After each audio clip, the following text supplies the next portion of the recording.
Before we get started, I have a problem. I do not have a quorum. So I cannot approve minutes.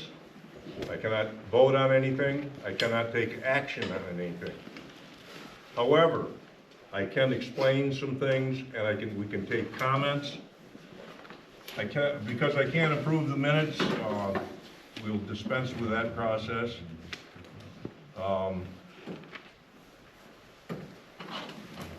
This has really got me confused now. I've never had a meeting without a quorum, so I'm kind of flying blind here. Before we take any comments from people, I want to let you know what's going on. When we started this process, the zoning board followed the town zoning law and the requirements for a special use permit, and it does not require us in there to have a seeker. If you look at the zoning law, it says the planning board requires the seeker. We have been informed by council that I overlooked something, and that is the state requires the seeker at this level. Cody has the information there. If he can find it, he can tell it to you. I spoke with Brody. Essentially, it's the first entity to take, or first agency to take action on anything, which includes accepting applications, voting, anything like that. The first agency are the ones that have to perform seeker, which obviously in this case would be us. These guys as the zoning board.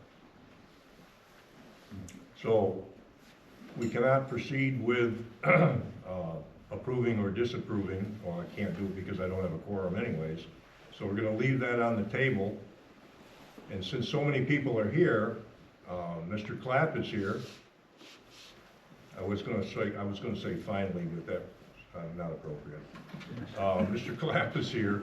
If you want to address some comments to him or address comments to the board, we can take them, and he can answer any questions you may have.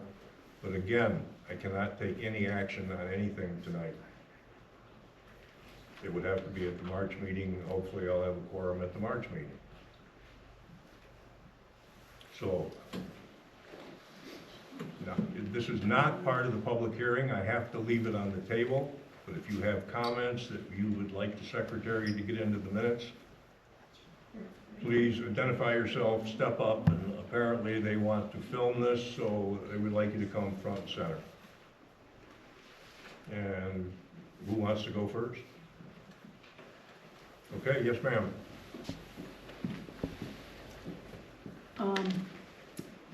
Okay, I just wanted to make a couple points. We need your name. first.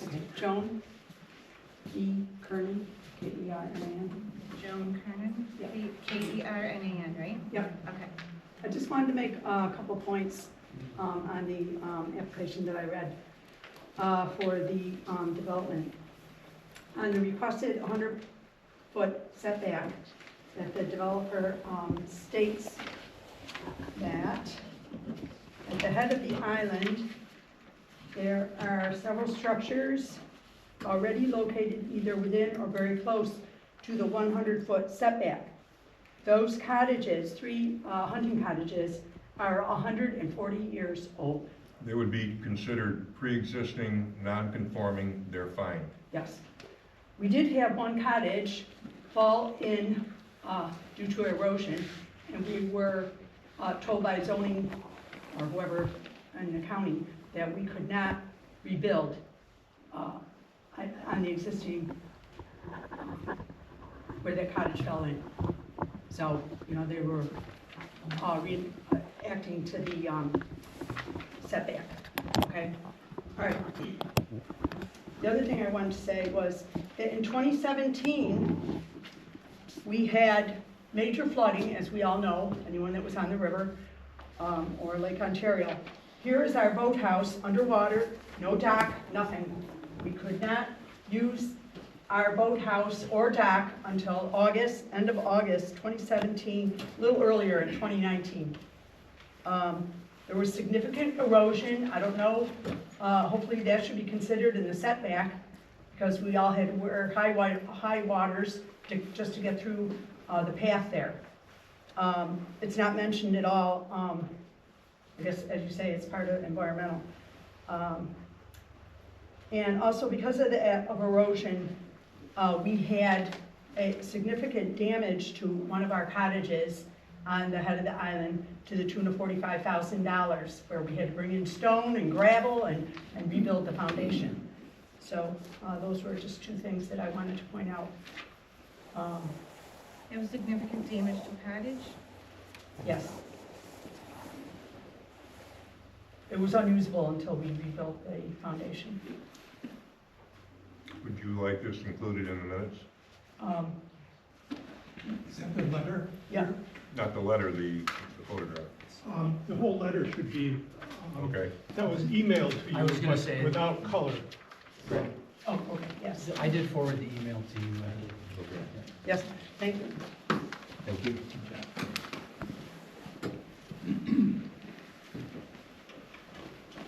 Step right up, sir. Ma'am, go ahead. Anybody? So I'm Christine Martin, and I'm up the hill. I'm up the hill from South Bay. I've already submitted details about worries about what's going to happen with boats, docks, marinas, so I think you've gotten a copy of that. But there were a bunch of things that I wrote down that are unanswered questions that need to be addressed. Some of them are minorly addressed in the latest draft, but I didn't get that till today, so I want this out. The first question is, what cooking facilities will be available to guests before the villa restaurant is complete? And as I understand it from the latest, we have grills, open fire, and fire pits. Again, open fire. You know, the predominant wind there is from the southwest, so that's a problem. And how many staff will be on site for the campground? That's not addressed. How many guests will each cabin accommodate? I think he mentioned in today's update that I got, they expect 2 but more could be a whole family. Well, how many could possibly be there? That's what we have to look at. How will guests get to the island? Will dockage be provided for guests with their own boats? What is the maximum dock system that you intend to build? You know, I see you put 4 in there now, but how big? Are there finger docks? What type? Like, no specifications are on there. Where are guests gonna park their cars when they're on the island? I mean, people in the village, while I've been here, have been asking that question. They don't want East End Park that was just filled with guests, and the fishermen don't have it. Will each cabin have solar panels? I see today, yes, but that means all the trees have to come down, right? I mean, if they're gonna have solar panels, or if not every tree, a significant number. What is the specific plan for sewer and septic? From everything we've heard from some experts, that lot doesn't appear sufficient for a large septic system. Essentially, it sounds like you'll need a sewage treatment plan, so what are the details, not just general? Are there gonna be rented kayaks at the kayak dock, or canoes, or other things, non-power boats? Are there gonna be rented ski jets or powered boats? Will pets be allowed? Will alcohol or legalized marijuana be allowed? What kind of lighting, specifically, again, not generally, will be on the property? How will this signed noise ordinance be enforced, especially if weather's rough? So those just off the top of my head were big blanks that need to get drilled down. So, thank you. Thank you. Mr. Brody? Sorry if I approach. Sure. So I've got a letter here, and I won't read this at you, but I'll hit the highlights and then provide it to the clerk to include in the record. So I appreciate the opportunity to speak to you tonight. I represent the Friends of Carleton Island, and specifically I want to talk about process. Really is the big thing at this point, right? Because I know that that's something that's been a little bit up in the air. So we got this board looking at area variances and special use permits, so I'm going to talk to you about that. I'm going to reserve comments about site plan for the other board. The big issue in terms of variances, and I don't think, as far as I've seen, and the information that's been made available to me up to this point, you don't see a map where where there's a true depiction of the 200-foot front yard setback. So your front yard, as we talked about at the last meeting, is gonna be the shoreline. So there's 2 front yards, just like if you had a corner lot, there'd be 2 front yards. And so on this map, you see there's a 100-foot setback, and you see all the cabins, or as many as they can, are pushed up against that 100-foot. So 1, 2, 3, 4, 5, 6, 7 cabins, and the bathhouse, the community house, is pushed right up against the 100. Well, the island zoning requires a 200-foot setback. That's correct. So that is a significant setback. If you've got 7 of the 12 cabins plus that additional community house only 100 feet away, that'd be a 50%. That'd be a 50% area variance. Not one 50% area variance. It'd be 8 50% area variances because there's 8 different structures that are pushed up to the 100-foot line there. 50% is too big. When you look at what's a substantial variance, that one of your 5 factors is it substantial? You look at the case law, 50%, 60%, always substantial, right? So you know better than me that when you weigh these things, one thing isn't gonna necessarily always decide it, but it's very substantial. And I think that should weigh heavily in your mind because that's setting a precedent, right? As to how you're gonna treat area variance applications in other contexts. Every case is separate. Every case is different. Yeah, we don't set variances, so. Well, Every you case do is with area an variances. individual case basis, so we don't set. Precedent. Precedents. Yeah, so I understand that if you say yes for 50%, that doesn't mean you have to say yes for all 50%. But what you are held to is that if your decision is found by a court to be arbitrary and capricious, then it'll be overturned. So if you're in the habit of setting a lot of 50% variances, that could be used against you in the future if you want to say no. So fine distinction. I didn't say I was gonna say anything. I was just saying we don't set precedents. I understand what you're saying. Okay. So that's something I think that weighs against issuing the variances. How about that? Is that it's a very large variance. It's not just one very large variance, it's 8 very large variances. And then the other cabins are all within the 200-foot setback as well. I can't tell you how far they are because the map doesn't tell. He hasn't really specified how far each one is in terms of their Well, application. before we even get to the variance part of it, he's got to have a special use permit. That's right. And then the variance would be a separate application. I agree. Yeah. He's got to apply for all those at the same time. Yeah. And so I will put a pin in the variance discussion for now, but I did include in my comments, character of the neighborhood, obviously very different, and that's relevant to your special use permit factors as well. Character of the neighborhood is a big concern. You've heard, not just at this meeting, but at the prior meetings, people described what the character of this island is, right? It's residential, there's no commercial activity, there's no industrial activity. This is single-family homes. So what's proposed is 4 docks that are put to a commercial use, people coming and going.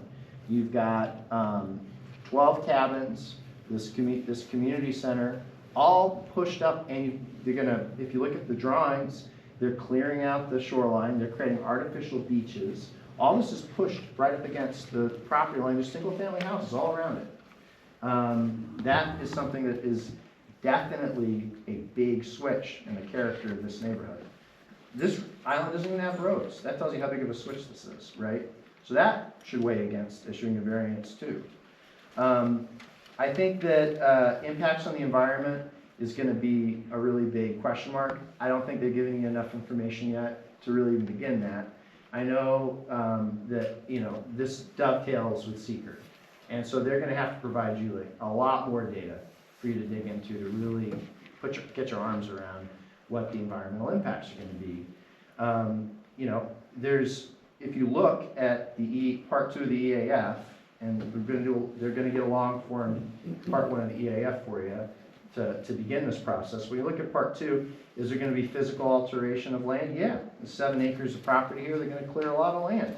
They're going to need to get a construction a speedy general construction permit. They're gonna need to provide you with a stormwater pollution prevention plan by state law. They haven't done that yet. So that you know that proper steps are put in place during the construction process and then after to ensure that there isn't erosion and pollution in the river. The project is, directly in proximity to the river. There seems to be, as I look at that drawing, but we haven't received all the details yet, there's this artificial beach, there's clearing of the shoreline. There needs to be more data provided to this board about what they're gonna do to protect the environment. Have they been consulting with the DEC? Have they got their shoreline permits? They can't alter any of that shoreline without DEC shoreline permits. They need to provide details and they need to provide some back and forth with the DEC. Before you act, you gotta know what the plan is and that it's possible from a regulatory point of view, and all that comes into the seeker conversation. You can't take it in pieces. It all has to be one conversation. The project area is home to multiple threatened or endangered species. If you look at the environmental mapper, there's 3 different overlaps. One of them, for example, is significant waterfowl winter concentration area. They need to have a biologist comment on that because it's flagged on the environmental mapper, which when you fill out the EAF on the computer, it populates the mapper. And so that they haven't provided you with that yet. They're gonna have to retain a biologist to tell you how this project is gonna impact those threatened or endangered species. And you shouldn't act until they do. They should be giving you the data that you need to evaluate that. There's a lot of historic resources on the island. I think we all know there's a historic fort adjacent to it there. The villa itself is a historic resource. There's a really rich history in terms of Native American activities on the island. There's going to be a lot of excavation, steps need to be taken to study to what extent there's going to be impacts on any of those historic resources. So they got to communicate with SHPO, that's the State Historic and Parks Office, right? You shouldn't take any action on seeker until you've got comments from SHPO and that they address the comments from SHPO, right? You shouldn't have to guess. There's a process for this. You should not act until they follow the process. You need to make sure they provide you with that data and that back and forth from SHPO.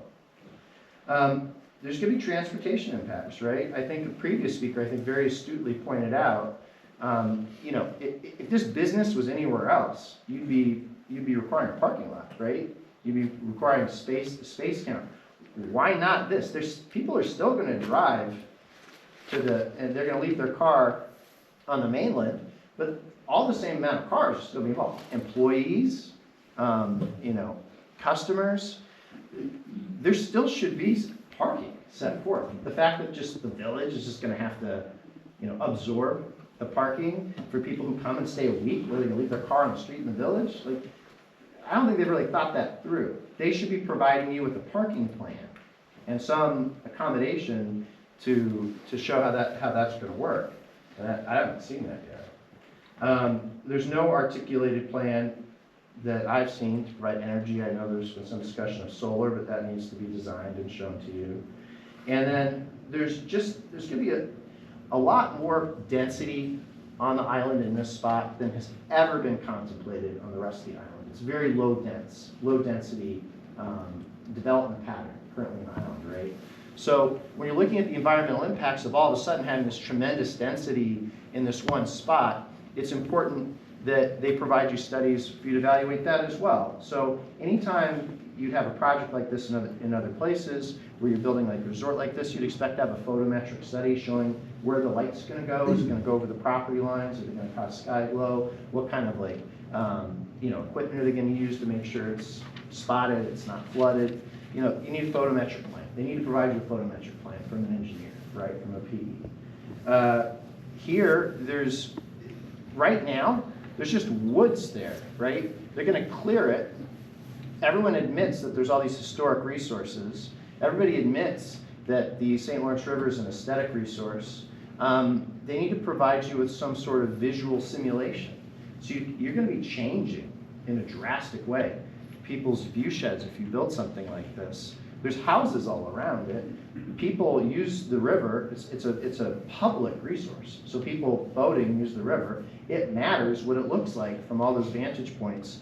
If you're gonna make this drastic change where you get rid of a wooded peninsula and you create a busy, high-density resort with artificial beaches and 4 docks and all the rest of this, they should be required to provide visual simulation so you can actually evaluate the impact on community character, so you can actually make an informed seeker decision on those, there's an aesthetic resource question in part 2 of seeker.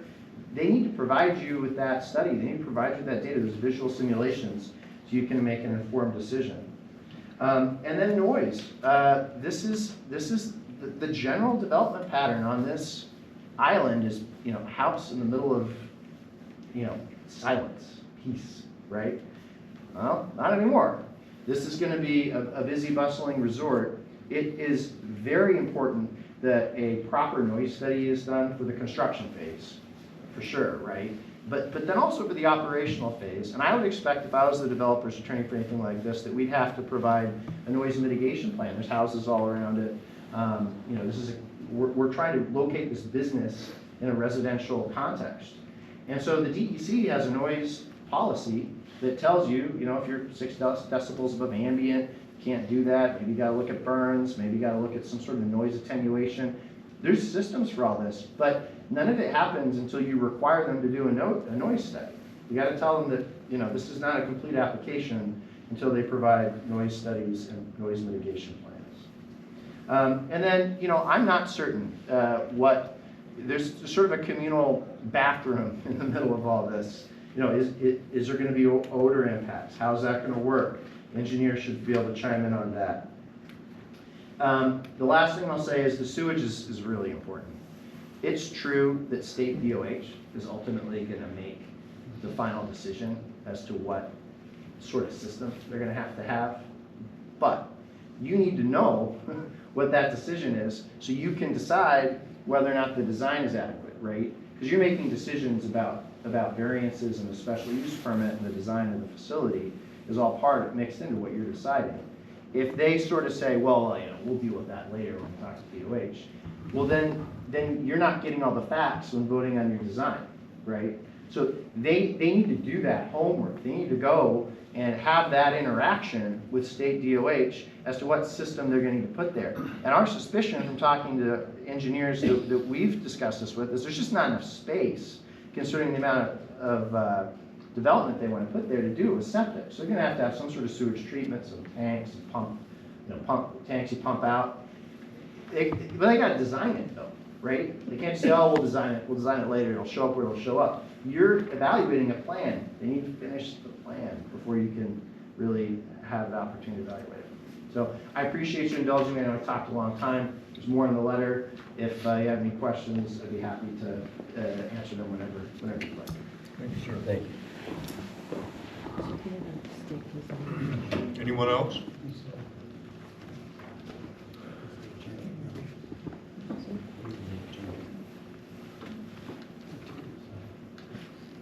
Then we'll move on. The application for the special use permit will remain on the table. It'll come up next month's meeting, and we should have enough information to decide whether or not the project is suitable for the area. Most of the stuff that Mr. Brody said deals with site plan review. That's where the planning board, we get into that and say, well, Mr. Clapp, what's your sewage plan? You're gonna drill a well? Well, traditionally up here, you wind up with sulfur water. There are so many factors out there that would impact on this. And lastly, Mr. Clapp, do you have anything you would like to say after hearing what's going on and what you have gotten through the mails? Sure, and I've certainly received a few letters along the way. So, and I appreciate you giving us the opportunity to speak tonight. And I appreciate everyone that came to the meeting. This is important in the fact that it allows us. He brought up a very important word: process. There's a process to this. I introduced this project.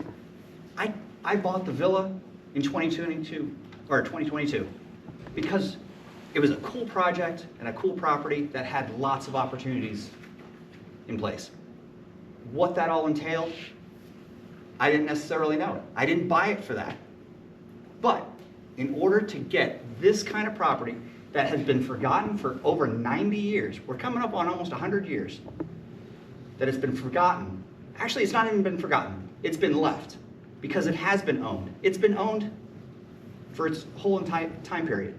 Since 1927, it's been owned by other people. Unfortunately, General Electric let their contractors come in and take out whatever they wanted out of the villa. So windows, doors, flooring. So that allowed this property to deteriorate. And that's what's been happening for the last 90 years. It takes somebody that is thinking a little bit differently, and I'll take that. I'll take that on, because that's what it's going to take to save this property. Did I, on day one, like I've been, I'll even say accused of, planning to do a campgrounds from the get-go? It didn't happen. But, just like I think I shared in one of my videos, experiencing the property, being out on the property, meeting the families that are out on the properties, I appreciate that the Kernans are here and that they're involved in this project, because you are involved in it. And I honor that fact that you're here. But some of those things that I've developed here, you might not want to take credit for, but your wonderful family has helped create some of these things that I'm putting onto this property. I love the fact that you brought up the last time in December, no TVs. I think that's a fantastic idea. Will I implement it? I probably will, because I think it's a great idea. And that's what I'm open to. I'm open to great ideas. And the fact is, I think I mentioned it again in my video in December, that it's one thing for me to be thinking about how this project can be done. And I hired professionals. Opportunity and Courier are well known in the area. They know what they're doing to restore the villa and get that part of the job done. Yes, it's going to take money to get this done. This is one of the angles, one of the avenues to approach to generate income. People have said it's meager income. I don't know how much you guys are making that are saying it's meager. It's a pretty decent income that's going to be generated from these cabins. So it will help get this project done and moving forward. So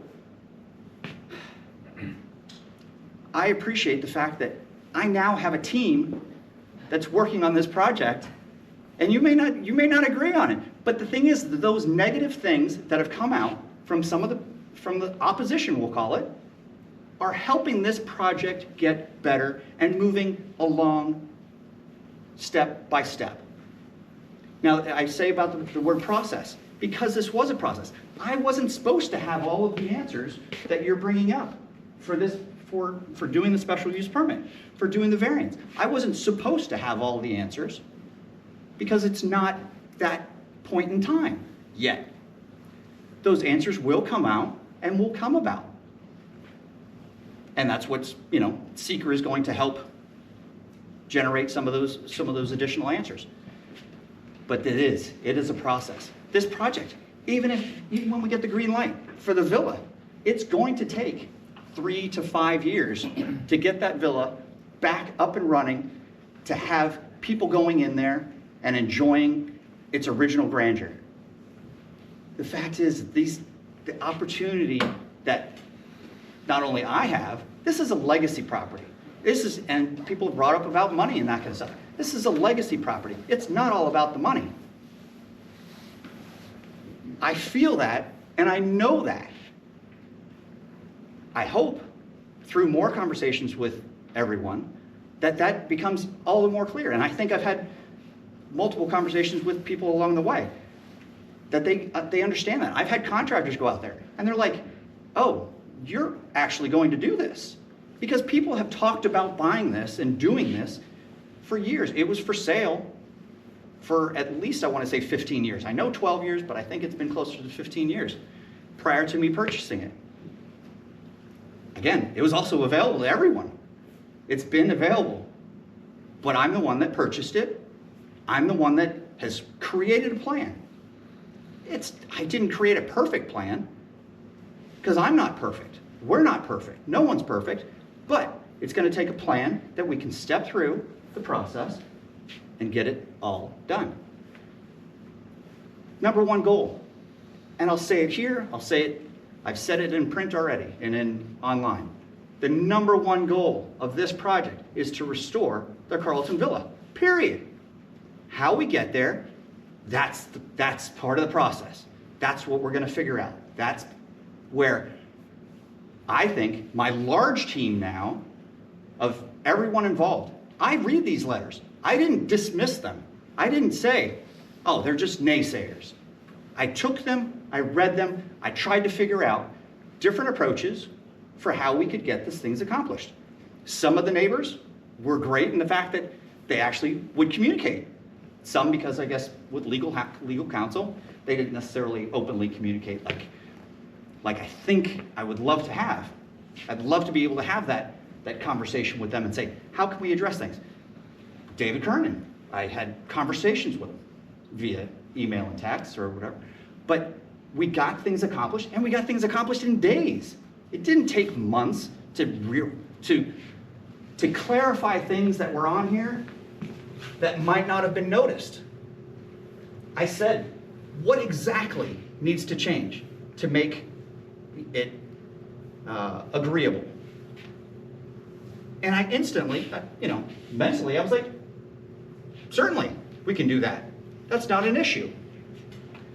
But it takes that level of communication, and not just, I feel, at the town meetings where, we just received a letter today that basically, we'll call it opened another can of worms.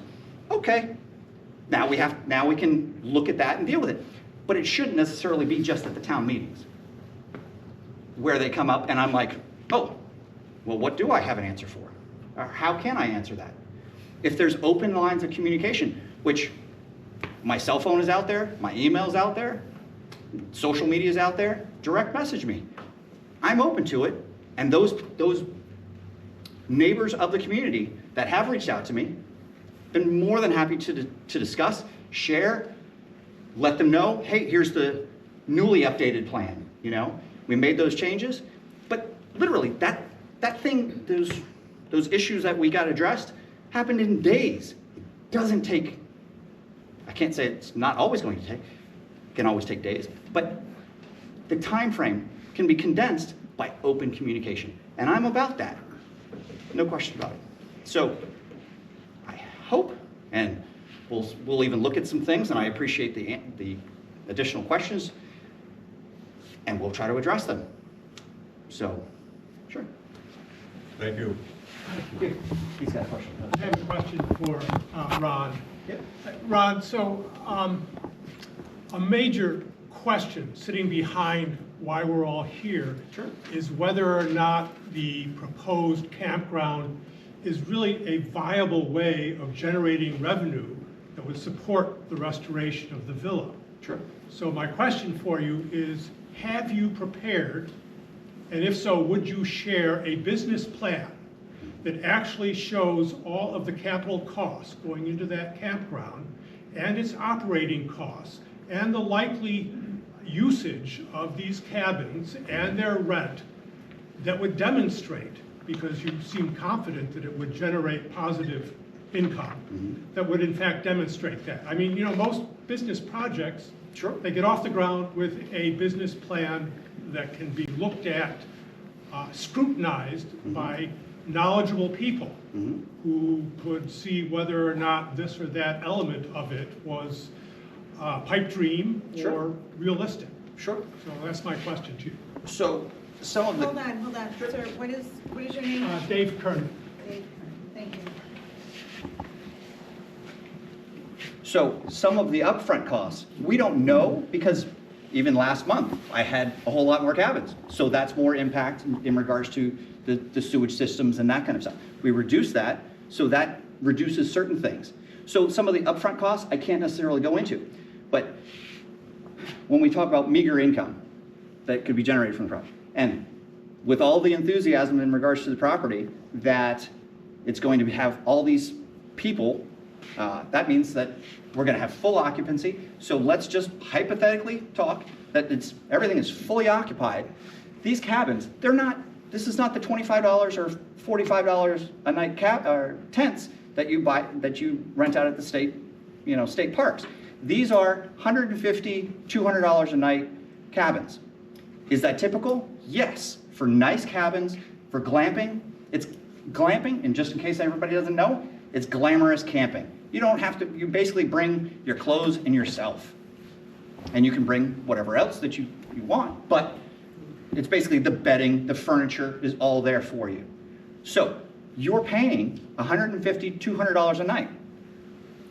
Run the numbers, you're looking at almost $300,000 for the 6 to 7 month time frame. That's $300,000 a season. I don't know how much you guys are making, but I don't think that's meager income. I think that's pretty good. Is it going to be 100% occupied? No, but just to throw out some numbers for you, just so you can start to digest, I don't think that's meager income. Yes, $300,000 is going to help get that villa going. Absolutely. Will it pay for it? No. Ron, I would only say to you that the devil is in the details. Sure. So that's it. James Oliver, so I'm a year-round village resident, and I also own property on Carleton for about 20 years. And I guess what my concern, a lot of other people probably is, okay, this is great, we get these campgrounds going, they may help pay for it, they may not help pay for the villa, and then all of a sudden, well, now the villa's on the back burner, I'll now forget about the villa, and we're all stuck here with all these campgrounds and the impact that that's gonna have on the island. I was just wondering if you could address that. Sure, absolutely. Wait, what was your question again, sir? And how do we get these, what if we get these cabins going and we have all these cabins and that's great and we're gonna help fund the villa? What if, well, now the villa is gonna be too much, but that's on the back burner. Are we stuck with all these cabins and the impact on the island that everyone's talking about without the ultimate goal, as Mr. Clapper says, to get the villa going? And I guess I've done a lot of building and a lot of transport back and forth to Carleton Island. You get contractors over there, they forgot a saw. Okay, there's 4-foot waves blowing out of the northeast, or southwest prevailing winds. You got 4 or 5 footers. Who's going over to get the whatever tool they forgot, whatever drawing? I mean, there's so much logistics involved that I know that it adds up. And I guess getting back to my original is, are we going to have these campgrounds out there and then all of a sudden, oh, well, we don't have the villa? Or are you going to have a time frame to say, hey, I got the campgrounds going, now this is the time frame to where the villa can be, that this will be done? And like you said, 3 to 5 years. I mean, you could go out and start the window for a building on Carleton, and pretty much, well, it's more exposed to the lake, so you can have a lot more weather out by Carleton versus up if you're off Grindstone or whatever. So you're going to have a lot shorter window to build this, and I wonder in the year, if you're taking into consideration that shorter window weather-wise, as to that 3 to 5 year time frame that you talked about. Trust me, I'd love for it to be done a whole lot faster. If we were down in Florida, we'd be done a lot faster. The fact is that we can only work, 6 definitely. We're going to push the 7, and we're going to push the time frame as much as possible to, as long as weather allows. I mean, just this year we had some opportunity where we could get out the masons to start repointing the basement walls. It wasn't necessarily anything of major construction, so we were allowed to do that because the foundation is, I don't want to say perfect, but it's in fantastic condition. We've had structural engineers come out there, we've had masons come out there, and it's shocking how great and conditioned the foundation is. And that's really what everything needs a good foundation, and that's where we're going to build from. So we're already starting. I'm doing it now, before we even get the permitting, because that's something that I can do without the permitting is the repointing of it. But, so as far as, I just approved, and I have hundreds of thousands of dollars already invested in getting that villa redone. Already, right now. I just approved, so just to give you a sense that my goal is still villa, let's get it done, is my architects. They said, with everything going on, do you want, because we're at another step in the process of the architectural drawings where we're getting mechanical, electrical, plumbing, that kind of, that part of the drawings. Do you want to spend more money right now until you get the approvals? I know that everything is well, not everything. A lot of it is based on timing, on time. I need to get those drawings so I can, once we get the approvals, that I can get the windows done. I can get the roof put on. That's going to structurally stabilize the house so I can get windows and roof. So I just the other day, my architect's here so he can testify to it. I just approved another $50,000 worth of drawings with everything in limbo. So I'm committed to this because I know I've seen it done. I've seen it done. I know that I'm going to be walking around the villa.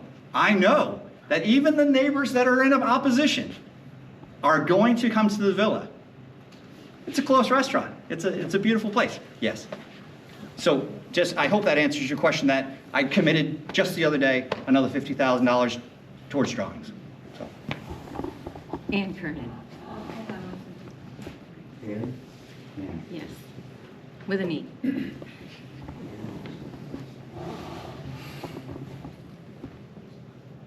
just need to catch up. I understand.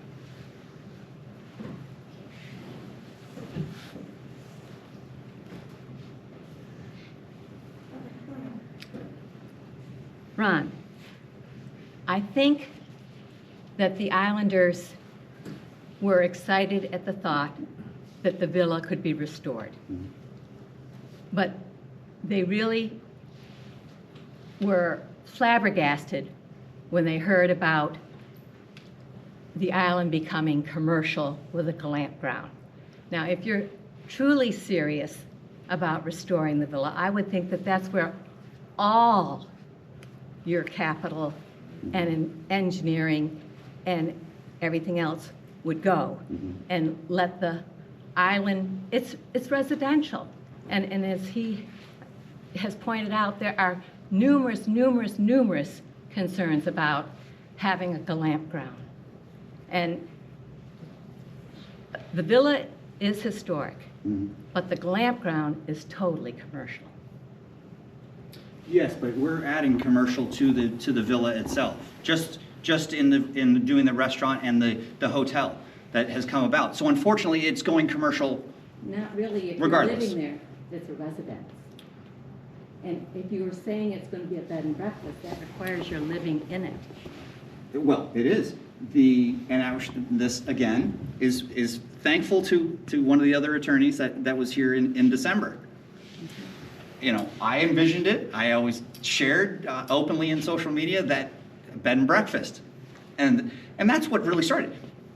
I thought it would be a great bed and breakfast. Then I realized, well, I didn't just realize, but it was the fact it's on an island. I got to feed the people.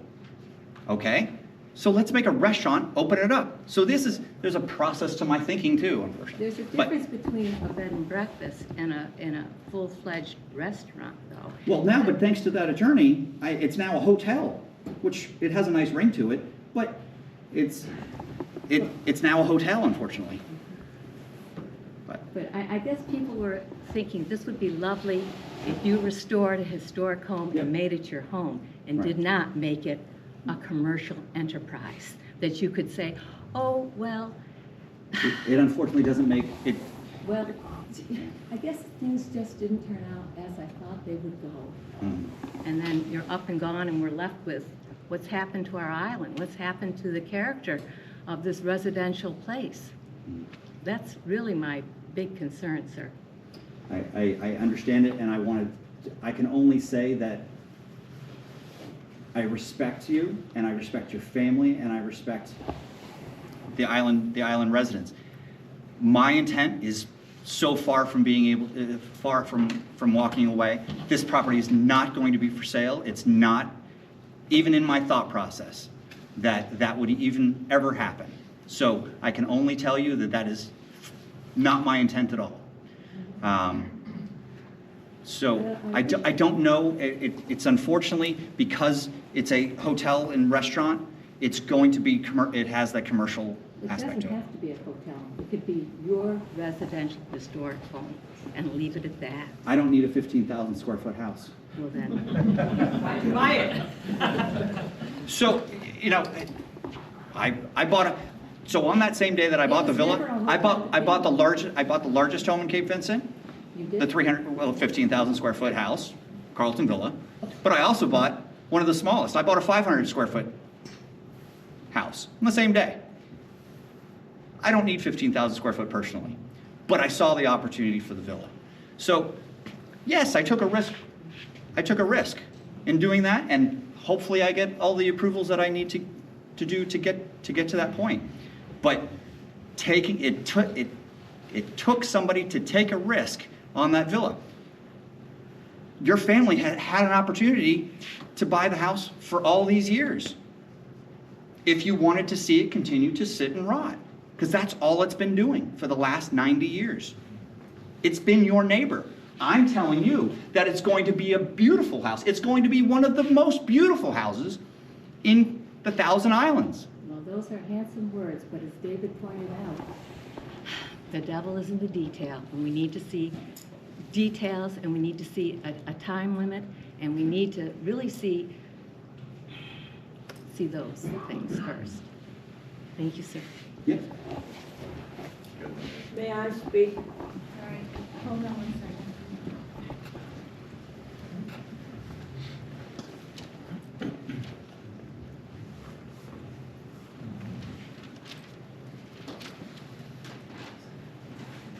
What was your name, ma'am? I'm Catherine Kernan, and I'm the oldest of the William Kernan children. Catherine, Katharine Kernan. Okay.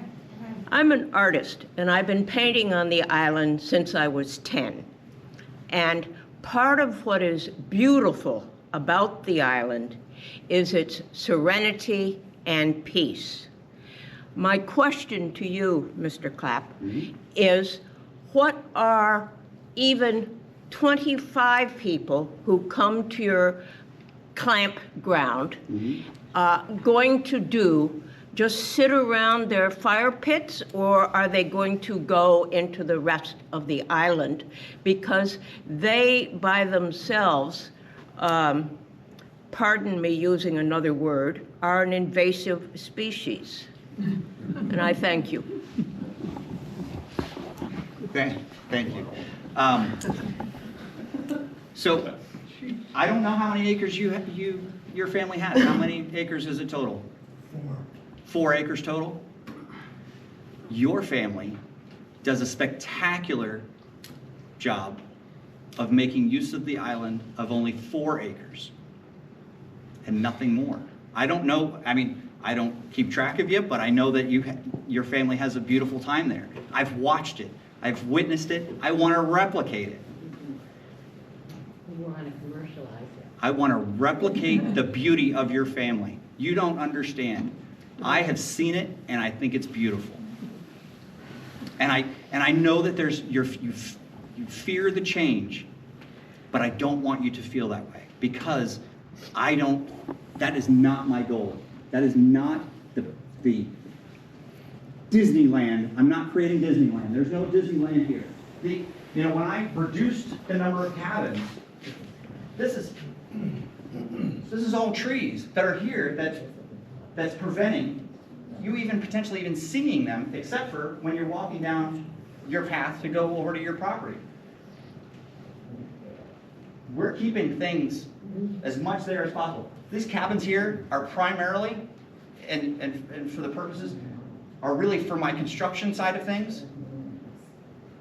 is, you know, because we can't have trailers and that kind of stuff, we're setting up construction cabins in essence. And the contractors, as you know, are not going to want to necessarily go back every night. So this is giving them an opportunity. So that's kind of why these cabins are as close, you know, closer proximity to everything. But we've tried to keep the majority of them there. And we have lots of landscaping buffers. And I think I explained it on social media, but as you see, you know, these cleared out areas for the cabins, that's because this is a site plan. So the planning board and the zoning board can see that there's cabins there. I'm not adjusting the tree canopy. Am I taking all these big trees, just so you're aware that you actually see the trees on the site plan? Those are 12 inches or greater trees. Are we going to lose some of the small trees? Yes, but this is a very dense canopy that's going to maintain and stay. So you see the cabins here, but you're not necessarily going to see them if you're flying over when they're done, when they're there. So, you know, I've gone camping a number of times, and I don't even use the whole state park that's made available to me.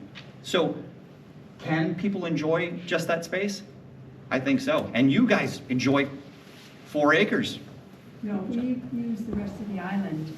As islanders, we allow each other to go around the road. Gotcha. My kids would not come up here if they weren't allowed to run around the road. They're not going to stay on 4 acres. Okay. They go out onto the Well, again, the I island. We don't go to the monitor. hatchery. We utilize the rest of the island as neighbors. We accept each other. We've allowed them to come over to our swimming areas. Right. And so that's a huge difference. I am worried that those people, 4 acres, but they're 25 cabins. Like, how do they get away from each other? Well, at least now there's less cabins. So 12 cabins. 11 rental. Hello, my And name let me, and Devil's in the sorry. details. Devil's in the details. I only got 11 The rental. North Bay gets 10 to 15 boats on weekends, just anchoring in that North Bay. Yeah, and we can discuss that as neighbors, how we want to potentially prevent that if we wanted to. Hello, my name's we've Mike Hall. already. Oh, Yeah. have my hand up. What's your name, sir? Hall, Mike Hall, H-A-L-L. Mike Hall. Yeah. We also have some property on the island, which we use seasonal, but we also have a house in the village, outside the village, Cape Vincent. Just want to say, you know, I've been coming up here for my whole life. My family's been here since 1970. My 17 uncle, or 70? 1917. Okay. My great-grandfather was a doctor here. My uncle was a doctor here, Doc William Hall. So I've been coming here my whole life. My father was born here. I like the idea, Tom. Ron, I like the idea of what you're doing. I think it's progressive. I know there's a lot of details, a lot of planning. I spent a lot of time on the island. I've been around the island more times than you can shake a stick at. I've been through the history. My uncle actually brought a historian over there one time for some Canadian military show because of a base that was there, you know, back in the day. So I like the progression. I think it brings in a little bit of business to the community. Nice restaurants. We have wooden boats. We have a lot of antique boats. It'd be nice to take it to the old place with the antique boat. I'm excited about that. The campgrounds, even though we have property, my neighbor over here too, I don't think it'd affect that much if you were able to keep them in that area, and I'm sure you'll have a plan to do that. I think it's kind of early in the phase to get way out there without having everything that you need to have to answer those questions. But I hear a lot of people concerned. For me, I like it, and I'm for it, and I'll voice that to you and to everybody else that we've been here a long time. We're not going anywhere else. We have, you know, eight properties on our property, and I know that we'll visit it. And I swim in that beach I don't know how many times, and probably will do it even better when you get there. So I just want to say, It's currently just rocks there. I hope it works. I do. And sand on top of the rocks. And I know that you got plans, and I hope that those plans will help. I know that communication is key. This is the first time we've been able to sit here and talk about it, but I would definitely like to hear more about it and how the progress goes. And for me, I support it. I think it would be good for the community. I think it would bring in some income. Parking, I don't know, man. If you need parking, I got a lot of property. They can park in my house. I don't care. You know, but I'll charge it. Thank you. I think we probably heard enough to get the general idea. Mr. Clapp has answered every question that was directed to him.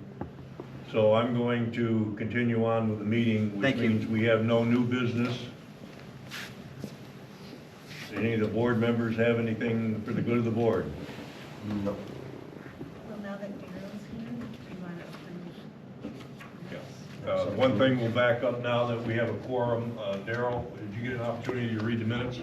I did. Last month? I did. Do you have any questions, concerns, or changes? No, I make a motion, we accept the minutes as presented. I'll second that. All in favor? Aye. All right, the minutes are accepted. Next meeting will be Monday, March 4th.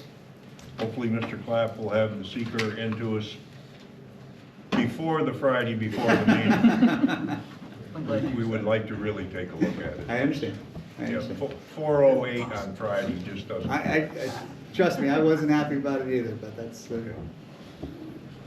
I'll take a motion to adjourn the meeting. So moved. Second it? All in favor? Aye. Aye.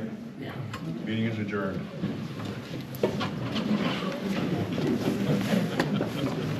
All right.